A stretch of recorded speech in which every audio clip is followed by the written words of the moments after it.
Ahmedabad plane crash के पीछे एक मेजर गलती सामने निकल कर आ रही है शुरुआती एनालिसिस के हिसाब से। अगर आप प्लेन के इस फुटेज को गौर से देखोगे तो इसमें आप 3 अनयूजुअल चीजें नोटिस करोगे। नंबर 1, इस प्लेन के विंग्स रिट्रैक्टेड है यानी कि स्ट्रेट है। नंबर 2, इस प्लेन के व्हील्स यानी इसका लैंडिंग गियर अंदर ही नहीं गया है। और नंबर 3, इसका नोज अपवर्ड फेसिंग है, जैसे कि टेक ऑफ करने की कोशिश कर रहा है। अब ये बेसिकली एक बहुत ही वियर्ड और कॉन्ट्रास्टिंग कॉन्फ़िगरेशन है, क्योंकि बेसिकली इस कॉन्फ़िगरेशन के हिसाब से प्लेन टेक ऑफ और लैंड दोनों एक साथ करने की कोशिश कर रहा है। देखो नॉर्मली ना, और ये आपने भी देखा होगा अगर कभी आपको विंग्स के बाजू वाली सीट मिली हो, कि जैसे ही प्लेन टेक ऑफ करता है उसके विंग्स ऐसे बाहर निकले हुए होते हैं। ये है प्लेन के विंग का स्लैट और इसे कहते हैं फ्लैप।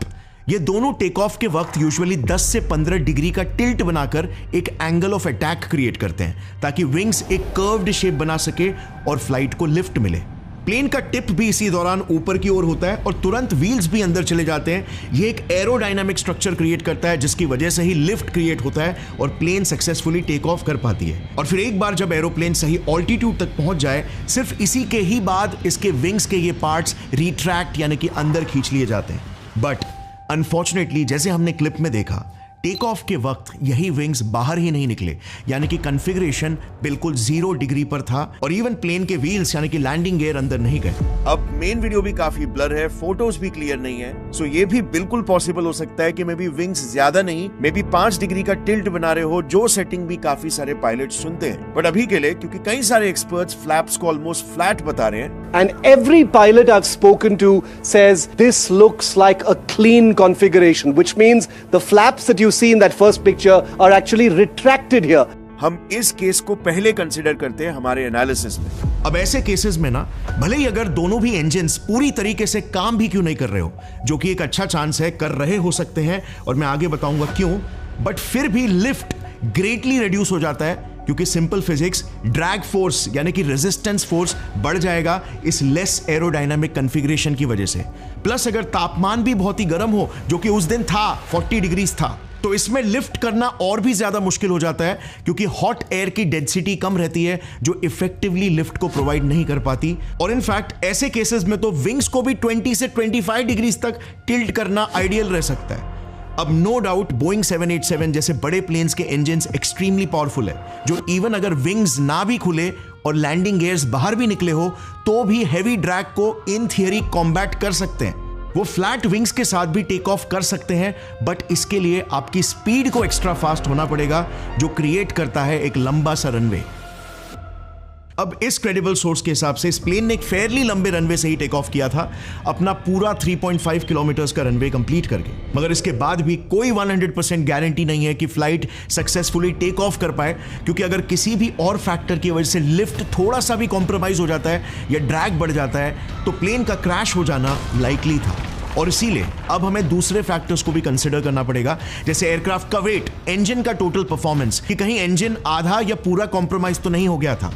अगर 2 में से सिर्फ एक इंजन भी फेल हो जाता है इस टेक ऑफ के दौरान, जो कि पॉसिबल है, तो भी लिफ्ट और कम हो जाने की वजह से क्रैश होना लाइकली था।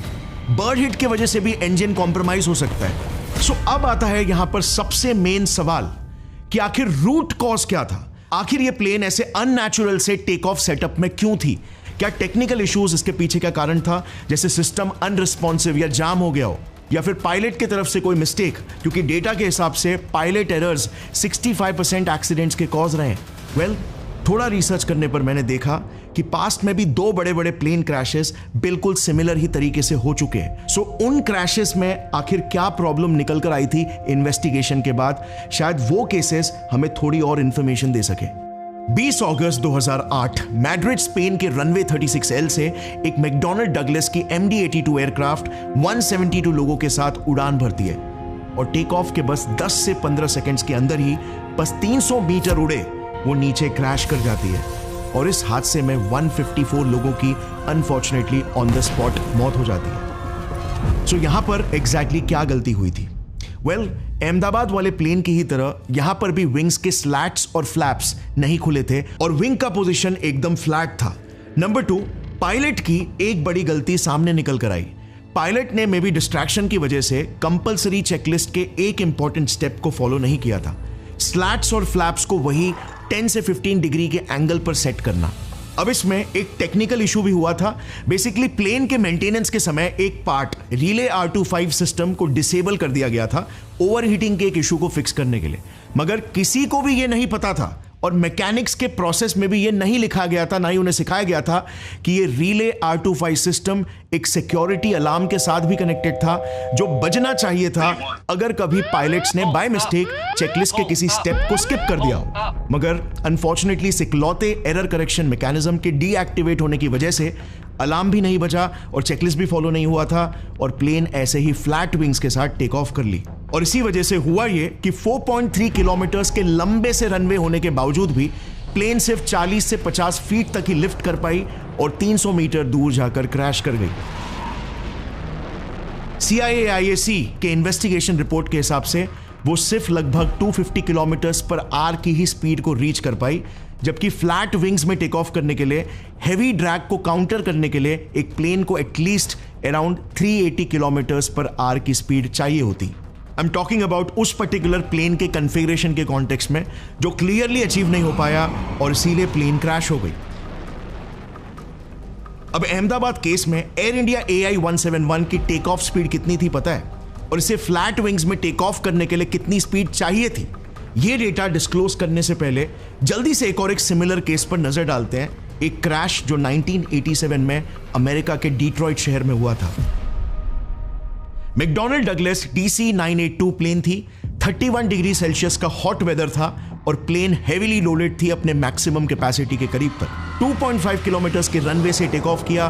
वंस अगेन विंग्स नहीं खुले, उसने रिक्वायर्ड लिफ्ट और स्पीड अचीव नहीं किया और 40 से 50 मीटर के ऑल्टीट्यूड और 800 मीटर्स की दूरी तय करके वो क्रैश कर गई। इस हादसे में कुल मिलाकर 156 लोगों की मौत हो गई और गलती क्या थी? Once again human error and failure of alarm system. अच्छा, अहमदाबाद वाले बोइंग 7878 ड्रीमलाइनर में एक बहुत ही स्ट्रॉन्ग अलार्म सिस्टम होता है जो बेसिकली मैनुअली ओवरराइड किए बिना प्लेन को टेक ऑफ करने ही नहीं देगा, मगर 2 केसेस में यह अलार्म भी फेल हो सकता है।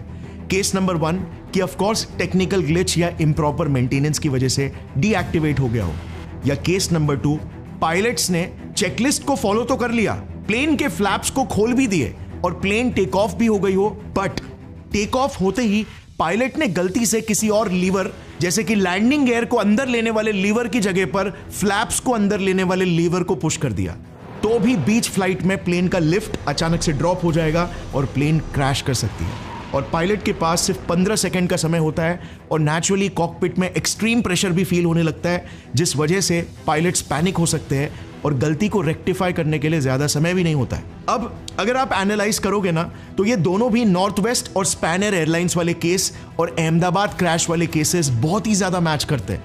इसमें बस सिर्फ कुछ ही की डिफरेंसेस है। इन की डिफरेंसेस को मैं फटाफट एक एक करके लिस्ट करता हूं ताकि इस मामले में थोड़ा और डीप जा सके। नॉर्थ वेस्ट और स्पैनर वाले प्लेन्स हवा में सिर्फ 50 फीट तक के ऊपर लिफ्ट गेन कर पाए और 1 किलोमीटर के अंदर ही 15 से 20 सेकंड्स तक फ्लाई करके नीचे गिर गए। मगर दूसरी तरफ एयर इंडिया AI-171 पूरे 625 फीट तक लिफ्ट हुआ, 30 सेकंड्स तक इन एयर रहा और फिर 2.5 किलोमीटर तय करके क्रैश कर गया। 30 सेकंड्स इन एयर, ये इनके ट्रैजेक्टरीज का आप ग्राफ देख सकते हो। देखना AI-171 का ज्यादा स्ट्रॉन्ग टेक ऑफ था। अब इस डिफरेंस के पीछे क्या एक्सप्लेनेशन हो सकता है? वेल, मेरे एनालिसिस के हिसाब से इसके 2 पॉसिबल एक्सप्लेनेशंस हो सकते हैं और ये मैं प्योरली सिर्फ एग्जिस्टिंग इंफॉर्मेशन, पास्ट के केसेस और फिजिक्स की मेरी अंडरस्टैंडिंग के बेसिस पे बोल रहा हूं, क्योंकि अभी भी क्रैश के बाद सिर्फ एक ही दिन गुजरा है और सारे डिटेल्स निकलना बाकी है इन्वेस्टिगेशन के बाद। सबसे पहले तो देखो, AI-171 एक बोइंग का 7878 ड्रीमलाइनर था जिसका इंजन इन दोनों एयरक्राफ्ट से एटलीस्ट 3 गुना ज्यादा पावरफुल है, प्लस इसका विंग स्पैन भी ज्यादा बड़ा है, मतलब ये कम डिस्टेंस के रनवे में भी पोटेंशियली ज्यादा लिफ्ट गेन कर सकता है। इस वजह से शायद ये ज्यादा हाई जाकर ज्यादा डिस्टेंस कवर कर पाया, बट क्योंकि इसकी स्पीड काफी नहीं थी इसीलिए 625 फीट पहुंचते ही ये डिसेंड करने लग गया। दूसरा एक्सप्लेनेशन ये हो सकता है कि शायद AI-171 के एक या दोनों इंजन्स फेल हो गए थे, जिस वजह से इसने इनिशियली तो स्ट्रॉन्ग लिफ्ट लिया मगर इंजन फेल होते ही ये कोलैप्स भी कर गया। अब एक एयरक्राफ्ट के एक इंजन फेल होने की संभावना 1 in 3.5 लाख होती है और दोनों इंजन एक साथ फेल होने की 1 in 100 करोड़ होती है। बट यहां पर क्योंकि विंग्स खुले ही नहीं थे, तो अगर एक भी इंजन खराब हो जाता तो भी प्लेन का क्रैश होना लाइकली था। अच्छा, एक और एक वीडियो बहुत ही रिसेंटली निकला है। इसमें ये जो आवाज आप सुन सकते हो ना, एकदम शार्प सी,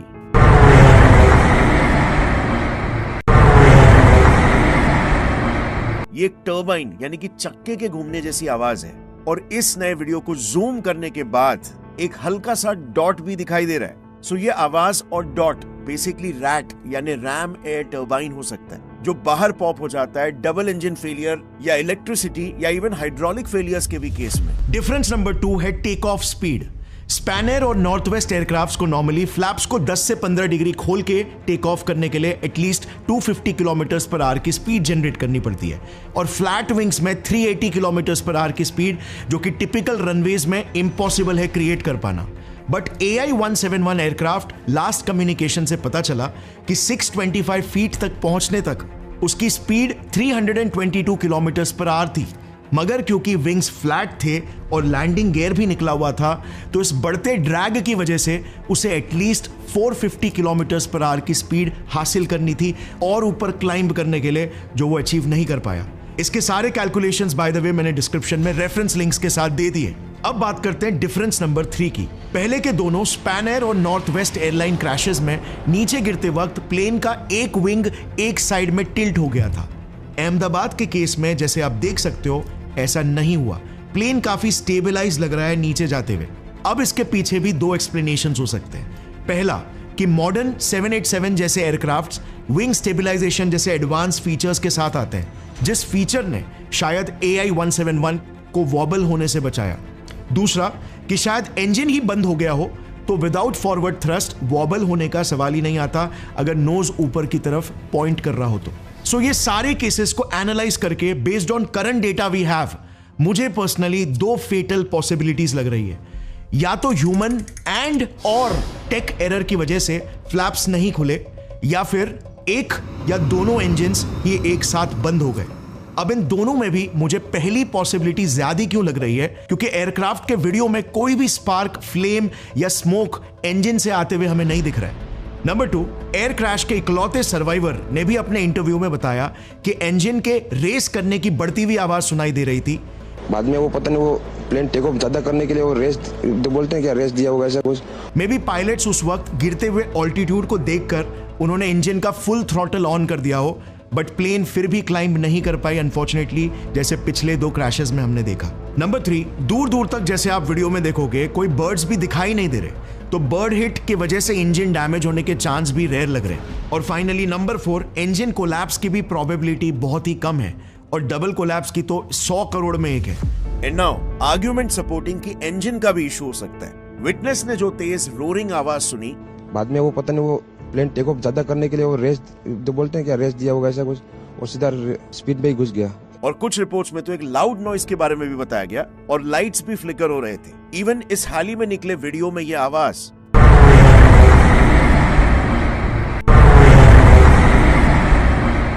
ये भी बिल्कुल हो सकता है कि दोनों इंजन फेल हो गए हो, या फिर इलेक्ट्रिसिटी या हाइड्रोलिक्स का इशू आ गया हो, जिस वजह से रैट डिप्लॉय हो गया, explaining the loud noise and light flicker. क्योंकि रैट ऑफ कोर्स इंजन से इतनी इलेक्ट्रिसिटी नहीं प्रोवाइड करता। अब एग्जैक्ट प्रॉब्लम इसमें क्या थी, इस पर इन्वेस्टिगेशन अथॉरिटीज ने काम चालू कर दिया है, और कुछ ही मंथ्स में एक प्रॉपर डिटेल्ड रिपोर्ट पब्लिश ये करेंगे। प्लेन के 2 ब्लैक बॉक्सेस में से एक को कल ही सक्सेसफुली रिट्रीव भी कर लिया गया। एक ब्लैक बॉक्स बेसिकली 2 बॉक्सेस का एक सेट होता है, जिन्हें सेपरेटली रखा जाता है एक प्लेन में। एक बॉक्स का नाम होता है कॉकपिट वॉइस रिकॉर्डर, जिसमें सारा कॉकपिट का ऑडियो रिकॉर्ड किया जाता है, जैसे पायलट्स का आपस में कॉन्वर्सेशन, सिस्टम के अलर्ट बीप्स या फिर वार्निंग साउंड्स, इंजन का साउंड एटसेट्रा। दूसरे बॉक्स का नाम होता है फ्लाइट डेटा रिकॉर्डर, जो बेसिकली फ्लाइट के सारे टेक्निकल डिटेल्स को रिकॉर्ड करता है, जैसे altitude, air speed, engine performance, electrical systems का स्टेटस, विंग पोजीशंस का स्टेटस एटसेट्रा, जो भी क्रैश से पहले था। इससे हमें बहुत सारा क्रूशियल इंफॉर्मेशन मिल सकता है, जो एग्जैक्टली बता पाए कि हुआ क्या था। इन्वेस्टिगेटर्स को अभी तक एक ही ब्लैक बॉक्स मिला है, फ्लाइट डेटा रिकॉर्डर, और दूसरे की खोज अभी भी जारी है। कितनी दुखद बात है कि बस एक पल भर में ही इतनी सारी जानें चली गई। कितनी सारी फैमिलीज बर्बाद हो गई, कितने सारे सपने उजड़ गए और कितनी सारी तमन्नाएं मिट्टी में खाक हो गई। लेकिन ये सब का परिणाम आखिर क्या होगा? क्या रिपीटेड नेग्लिजेंस की वजह से इन एयरलाइन कंपनीज पर कोई एक्शन भी लिया जाएगा? वेल, आप सुनकर शॉक हो जाओगे, मगर लेटेस्ट एयरलाइन पॉलिसी भारतीय वायुयान अधिनियम 2024 के हिसाब से directorate general of civil aviation DGCA, जो एयरलाइंस की रेगुलेटरी बॉडी है, एयरलाइन कंपनीज पर मैक्सिमम सिर्फ और सिर्फ 1 करोड़ का फाइन लगा सकती है पर वायलेशन, चाहे वो कितना भी सिवियर क्यों ना हो। 1 करोड़ बस। जिन कंपनीज का डेली रेवेन्यू इजीली 100 करोड़ पार जाता है, उन्हें बस सिर्फ 1 करोड़ का फाइन। ये इनके लिए चंप चेंज भी नहीं है। इतना तो ANI सिर्फ यूट्यूबर से वसूल रही है, और ये तो अपडेटेड फाइन्स हैं। हाँ, इसके पहले तो बाबा आदम के जमाने के 1934 एयरक्राफ्ट एक्ट के फाइन्स चल रहे थे, जो सिर्फ 10 लाख रुपए पर वायलेशन थे। जस्ट फॉर कंपैरिजन, दूसरी कंट्रीज जैसे USA में फेडरल एविएशन एडमिनिस्ट्रेशन FAA के लिए कोई भी कैप नहीं होता। वो अकॉर्डिंग टू सिवियरिटीज फाइन मार सकती है। जैसे हाल ही में 2023 में उन्होंने साउथ वेस्ट एयरलाइंस पर ही $140 मिलियन यानी 1200 करोड़ की सिविल पेनल्टी फाइन मारी। और पता है रीजन क्या था? सिर्फ क्योंकि उन्होंने विंटर स्टॉर्म्स की वजह से 8000 फ्लाइट्स को कैंसिल कर दिए थे, जिस वजह से लोगों का भारी नुकसान हुआ था। FAA तो सीधा बोइंग जैसे मैन्युफैक्चरिंग कंपनीज को भी रेगुलेट करती है, जिसने हाल ही में बोइंग को भी $2.5 बिलियन यानी कि 21,500 करोड़ का फाइन मारा था 2018 और 2019 के 737 मैक्स प्लेन क्रैशेस के लिए, जिसमें 300 प्लस लोगों की जानें चली गई थी। What is it you get paid to do exactly? I get paid to run the Boeing company. I mean, do you get paid for transparency? I think the board counts on me for transparency. Really? Because you're under investigation for falsifying 787 inspection records. Doesn't sound like a lot of transparency to me. मगर DGCA का Boeing जैसी manufacturing companies पर तो almost zero regulation है, और 240 लोगों की casualties के बाद एयर इंडिया को क्या पेनल्टी भरना पड़ रहा है? वेल, बस कुछ अराउंड 2.8 करोड़ पर person, including Montreal convention offerings. जबकि इस प्लेन क्रैश से एयर इंडिया को कुछ 2400 करोड़ रुपीस का तो सिर्फ इंश्योरेंस मनी ही मिलने वाला है। मतलब जिन पैसेंजर्स का UK जैसी कंट्री में आना जाना था, उनकी जान की कीमत बस ये 2-2.5 करोड़ ही है। अभी इन्वेस्टिगेशन में बाहर आएगा कि एग्जैक्टली किसकी गलती थी, बट एयर इंडिया काफी नोटोरियस रहा है इन द पास्ट सर्विस और सिक्योरिटी लैप्सेस के लिए भी। जस्ट रिसेंटली ही 2023 में एयर इंडिया के चीफ सेफ्टी ऑफिसर को सस्पेंड किया गया था फेक रिपोर्ट बनाने के लिए कि सारे DGCA mandatory accident prevention protocols को वो प्रॉपर्ली फॉलो कर रहे हैं। जस्ट इमेजिन ये कितना बड़ा क्राइम है। मगर इसकी पेनल्टी क्या थी? वेल, बस 1 महीने का सस्पेंशन, और फिर वो ऑफिसर वापस से अपनी ड्यूटी पर आ गया। और एयर इंडिया की सर्विस पर तो कई सालों से सवाल उठाए जा रहे हैं। जैसे ये देखना, बिजनेस क्लास की छत से लिटरली पानी गिर रहा है, वायर्स लटके हुए, एंटरटेनमेंट स्क्रीन्स तो काम ही नहीं कर रहे, सीट्स तक टूटी पड़ी है। और बोइंग 787 ड्रीम लाइनर, जिसे बोइंग का PR सबसे सेफेस्ट एयरक्राफ्ट कहता है, इसका भी ट्रैक रिकॉर्ड काफी फिशी है। 4-5 बार तो इसकी डिलीवरी ही पुश हो गई थी, बार बार कुछ टेक्निकल मैलफंक्शंस की वजह से। बोइंग के ही क्वालिटी इंजीनियर सैम सेलेपोर ने बोइंग के इस मॉडल के पीछे कई सिक्योरिटी कॉम्प्रोमाइजेस को पब्लिकली एक्सपोज किया था। The company is taking manufacturing shortcuts on the 787 program, not properly closing thousands of gaps in its assembly of the fuselage on major joints. पहले 2 विसल ब्लोअर्स जोशुआ डीन और John Barnett तो mysteriously expose करने के बाद मर चुके हैं, but Sam को भी एक इनडायरेक्ट धमकी मिली थी उसके ही बॉस से, जब उन्होंने इंटरनल मीटिंग्स में ये मुद्दा उठाया था। और बॉस ने कहा, I would have killed someone who said something like you in a meeting. ये बिल्कुल क्लियर है कि इतने PR के बाद भी पिछले 5 सालों में बोइंग के प्लेन्स ने कई सारे क्रैशेस दिए। मे बी सभी में डिजाइन फॉल्ट्स नहीं थे, मगर कॉम्प्लिकेटेड और almost human error prone operational processes बनाना भी अपने आप में ही सेफ्टी को कॉम्प्रोमाइज करना है, जो ये कंपनीज इजीली कर लेती है अपने टारगेट्स को मीट करने की घाई में। Workers here in Charleston are assembling the company's flagship product, the 787 Dreamliner. But this footage reveals some have little faith in the plane they build. Did you fly in one? No. You won't fly in one. Did you fly in one of these planes? No, not really. I wouldn't fly one of these planes because I see the quality going down around here. Of 15 workers asked randomly, 10 said they would not fly on the Dreamliner. They're not even allowing quality control to do their job. How does that make you feel as a flyer? Oh, yeah, I'm not flying on a 787. So it's high time now हमें India में strong regulations लाना होगा, वरना देश के लोग ये अच्छे से समझ जाएंगे कि इस देश में एक इंसान की जान की कोई कीमत नहीं।